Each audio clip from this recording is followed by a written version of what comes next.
Assalamualaikum warahmatullahi wabarakatuh. Selamat pagi anak-anakku, selalu semangat dan bahagia.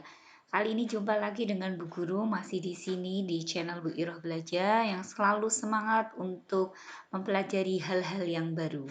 Anak-anakku sekalian, kita akan belajar pembelajaran 2, subtema 2, tema 4, kelas 6 bersama Bu Siti Maufiroh SPDI. Marilah kita awali dengan membaca doa terlebih dahulu. Silahkan kalian juga berdoa dari rumah kalian masing-masing ya. Bismillah.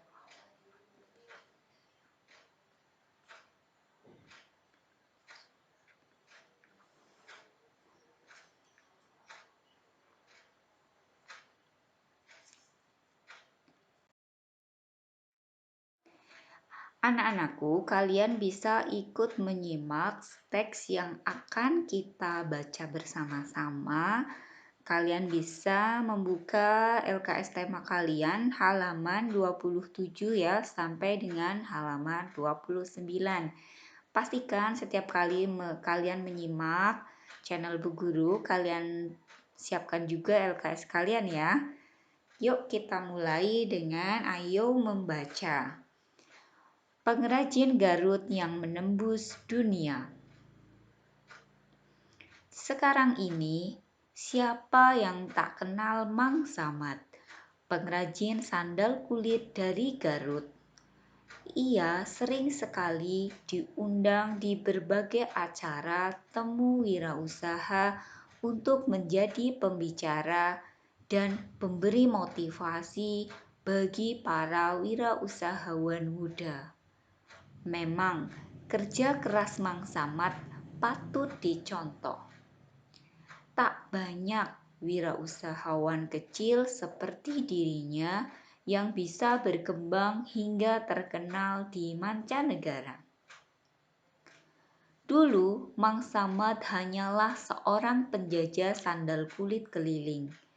Ia berjalan dari desa ke desa, kemudian memberanikan diri beberapa minggu sekali pergi ke Jakarta untuk menjajakan sandal kulit yang diambilnya dari pabrik. Dari pengalamannya menjajakan dagangan, ia jadi tahu keinginan pembeli.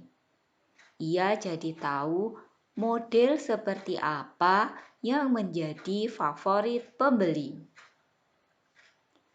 Ternyata semakin rumit bentuk jalinan kulit sebuah sandal, apalagi untuk laki-laki, justru tidak diminati.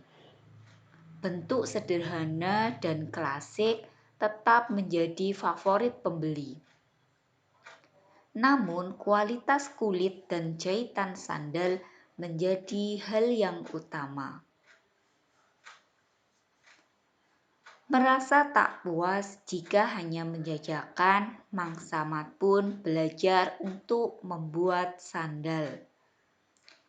Keterampilan dasar memproses dan menjahit kulit sudah Mang Samad miliki karena desa tempat tinggalnya merupakan desa pengrajin sandal. Mang Samad hanya memperluas keterampilannya dengan belajar membuat pola sandal, belajar mengenal aneka bahan, lalu menambahkan pengetahuan minat pembeli dari pengalamannya berjualan. Mang Samad mulai bereksperimen dengan berbagai model sandal buatannya sendiri. Ia mencoba membuat sedikit, kemudian menitipkan di toko atau ke temannya yang berkeliling. Ketika laku, ia membuat lagi, mencoba model yang baru, mencoba warna yang baru, lalu begitu seterusnya. Hingga suatu saat ia tidak bisa lagi memenuhi permintaan pembeli dengan tenaganya sendiri.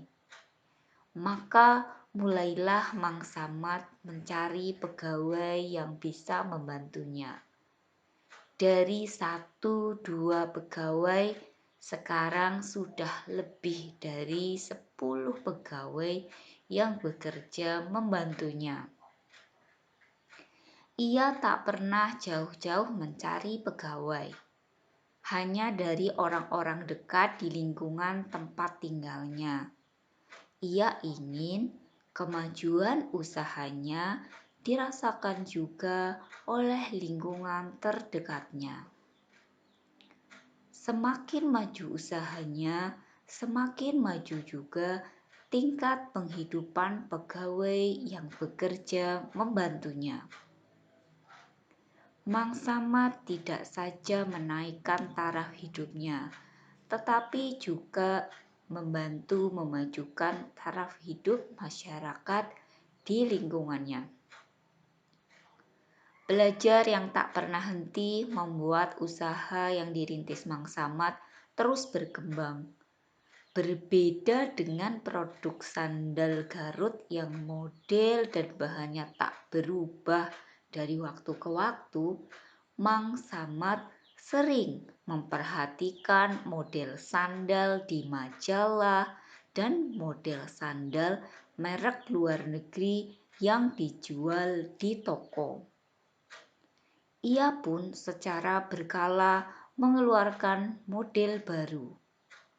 Walaupun model yang dibuatnya sederhana, ia selalu menggunakan bahan yang terbaik serta teknik jahitan yang kuat. Dengan demikian, sandal buatannya tahan lama. Suatu ketika datang kesempatan bagi wirausahawan kecil di Garut untuk ikut memperkenalkan produk khasnya di sebuah pameran produk karya Indonesia di Jakarta. Mang Samad berusaha keras untuk ikut dalam pameran ini.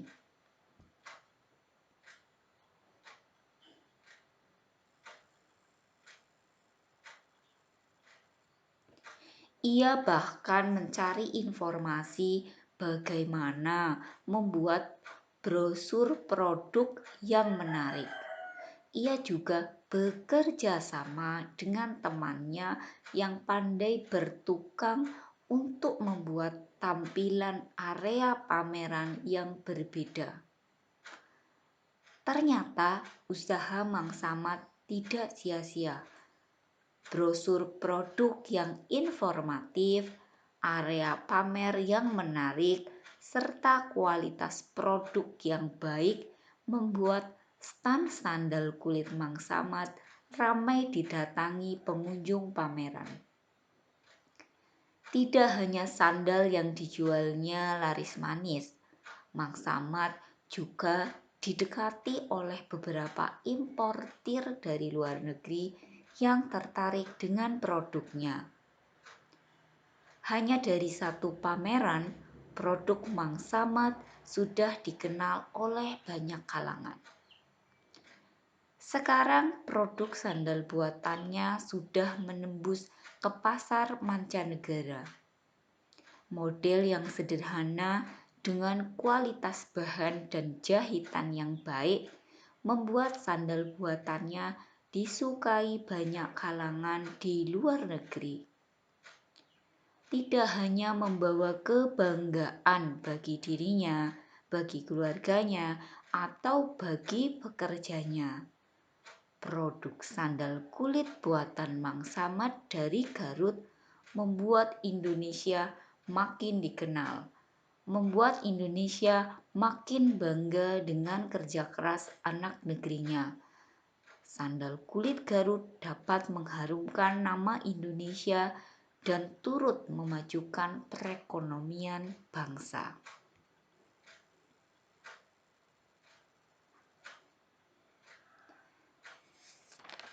Baik, setelah anak-anak menyimak bacaan tentang pengrajin Garut yang menembus dunia, kalian coba menjawab pertanyaan diskusi pada halaman 28 LKS kalian ya. Yang pertama, siapakah Mang Samad? Kalian bisa mencari jawabannya di paragraf pertama ya. Mang Samad adalah pengrajin sandal kulit dari Garut. Ini Bu Guru bantu untuk alternatif jawabannya ya, tidak harus sama persis. Yang kedua, bagaimana Mang Samad mengawali usahanya?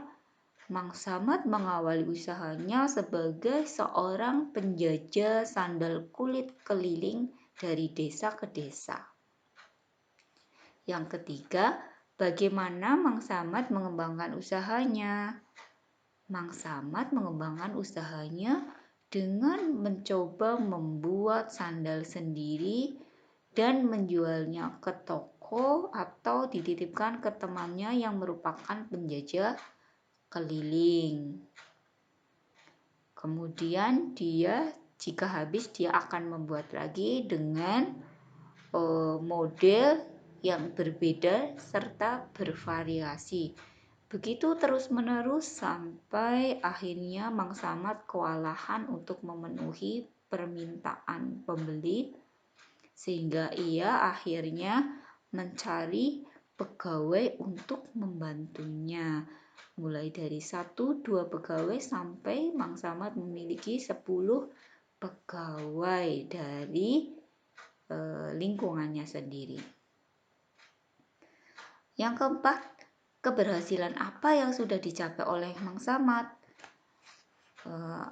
Keberhasilan yang dicapai oleh Mang Samad yaitu dia berhasil mengikuti pameran produk karya Indonesia di Jakarta yang akhirnya menghantarkan produk sandal kulit Garut miliknya tidak hanya dikenal di dalam negeri tetapi dikenal sampai ke luar negeri dengan perantaraan para importir.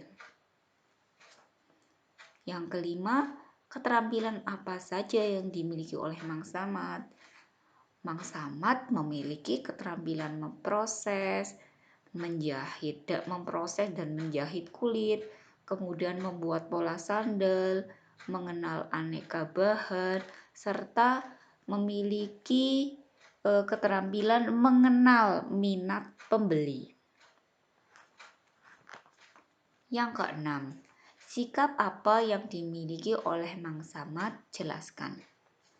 Sikap Mang Samad salah satunya yaitu yang pertama, dia itu ingin selalu maju dan berkembang ya. Dia ingin maju dan berkembang.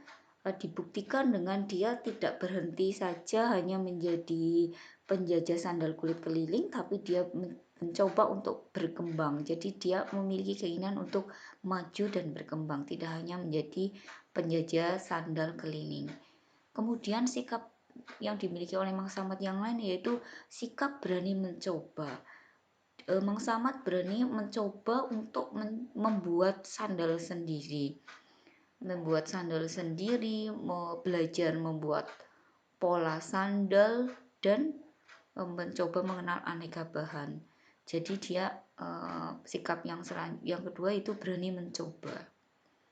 Sikap yang ketiga yaitu selalu belajar dan menambah wawasan. Mang Samad itu selalu belajar dan menambah wawasan. Dia bisa belajar dari majalah-majalah atau dari toko-toko ya yang dia kunjungi, tetapi dia sebenarnya sedang mempelajari produk-produk yang lain ya, baik produk dalam negeri maupun luar negeri. Jadi sikap Mang Samad yang ketiga yaitu selalu belajar dan menambah wawasan. Sikap Mang Samad yang lain yaitu dia selalu berinovasi, dibuktikan dengan dia selalu mengeluarkan model-model yang baru, tetapi tetap dengan ide miliknya. Sementara dia mempelajari dari majalah atau dari toko-toko itu adalah untuk menginspirasi, untuk memperkaya ide-idenya. Tetapi pada dasarnya dia selalu berinovasi sendiri, yaitu dengan mengeluarkan produk yang terbaik. Andalannya adalah model yang sederhana, akan tetapi dengan kualitas bahan dan jahitan yang bagus, yang kuat. Itu inovasinya Mang Samad. Kemudian Mang Samad juga memiliki sikap yang gigih dalam berusaha. Dibuktikan dengan dia bekerja keras untuk bisa ikut pameran produk karya Indonesia di Jakarta, karena tidak mudah untuk bisa ikut. Ada serangkaian proses yang harus dilalui oleh Mang Samad, dan Mang Samad itu berjuang dengan gigih. Ya, kemudian dia juga memiliki sikap selanjutnya melibatkan orang lain atau dia bekerja sama. Dia tidak segan-segan untuk melibatkan orang lain atau temannya yang lebih ahli dalam bidangnya. Contohnya, Mang Samad itu bekerja sama dengan temannya yang menjadi tukang untuk mendesain area pamer ya, sehingga menarik. Dia juga bekerja sama dengan orang lain untuk menghasilkan brosur produk yang menarik ya, sehingga orang itu tertarik untuk datang ke stand pamerannya Mang Samad gitu ya. Jadi Mang Samad memiliki sikap-sikap yang sangat mendukungnya untuk menjadi seorang pengusaha yang sukses. Yang ketujuh, apa dampak dari keberhasilan usaha Mang Samad bagi diri Mang Samad sendiri? Dampaknya yaitu otomatis meningkatkan kesejahteraan ekonominya Mang Samad ya. Dan yang paling utama adalah otomatis juga Mang Samad akan merasa bangga karena sebagai anak negeri dia bisa mengharumkan nama Indonesia, bisa membanggakan Indonesia di dunia internasional dengan produk sandal kulit Garut miliknya yang sudah dikenal hingga ke mancanegara. Itu untuk Mang Samad ya. Mudah-mudahan dengan menyimak bacaan Mang Samad tadi menginspirasi kalian atau membuka cakrawala berpikir kalian untuk bisa meniru ya sesuai dengan bakat dan potensi yang kalian miliki. Kalian bisa untuk terus berkembang hingga sampai saatnya nanti kalian akan menjadi orang yang sukses, orang yang berhasil.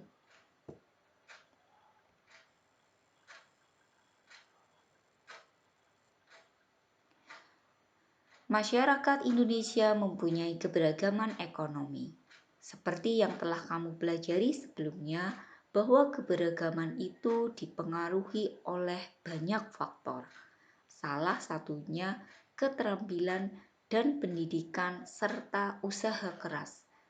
Setiap orang mempunyai potensi diri yang berbeda. Potensi tersebut harus diasah supaya seseorang bisa berhasil. Di era globalisasi seperti sekarang, setiap orang harus terus meningkatkan potensinya supaya ia bisa terus bersaing secara sehat. Siapkah kamu menghadapi era globalisasi? Harus siap ya, yang penting selalu mengasah potensi diri. Selanjutnya anakku, silakan kalian mencermati poster di bawah ini ya, nanti yang poster yang akan Bu Guru tampilkan. Lalu kalian jawab pertanyaannya ya. Kalian cukup menjawabnya dalam hati kalian. Nanti pada saat kalian mencermati, coba kalian perhatikan ya, apakah slogannya mudah dimengerti? Apakah bahasanya sudah baik dan mudah dimengerti? Kemudian apakah ilustrasinya menarik dan mudah diingat? Kemudian apakah tata letak dan tulisannya sudah baik? Oke, kita tampilkan. Nah, ini contohnya ya, ini poster tentang budaya ya. Kebetulan yang Guru tampilkan di sini adalah tentang apa ini? Mari bersama lestarikan kebudayaan asli pribumi. Ini tentang lomba tari tradisional ya. Ini contoh posternya seperti itu. Kalian perhatikan bahasanya bagaimana. Bahasanya mudah dimengerti apa tidak. Kalian perhatikan bahasanya. Kemudian ilustrasinya ya. Ilustrasinya atau gambarnya gitu ya. Menarik dan mudah diingat apa tidak. Dan tata letak. Tata letak tulisannya, gambarnya begitu sudah oke apa belum. Ini ya. Terus lagi ini berikutnya. Nah, ini. Nih, kalian perhatikan juga bahasanya, kata-katanya bagaimana, coba kalian perhatikan.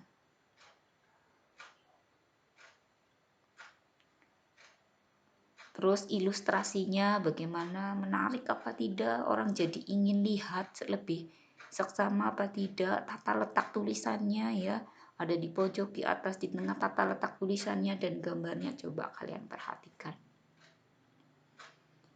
Yang tadi ya, coba ya. Nah, ini yang tadi. Kemudian ini yang kedua ya. Dua contoh poster tadi mudah-mudahan bisa kira-kira seperti itulah gambaran poster tentang budaya ya yang menarik ya, dengan tata letak tulisan dan gambar yang pas, kemudian bahasanya yang menarik dan mudah diingat ya. Dengan demikian maka orang akan tertarik untuk memperhatikan atau mengikuti apa yang ditawarkan atau apa yang diajak dalam poster yang ditampilkan.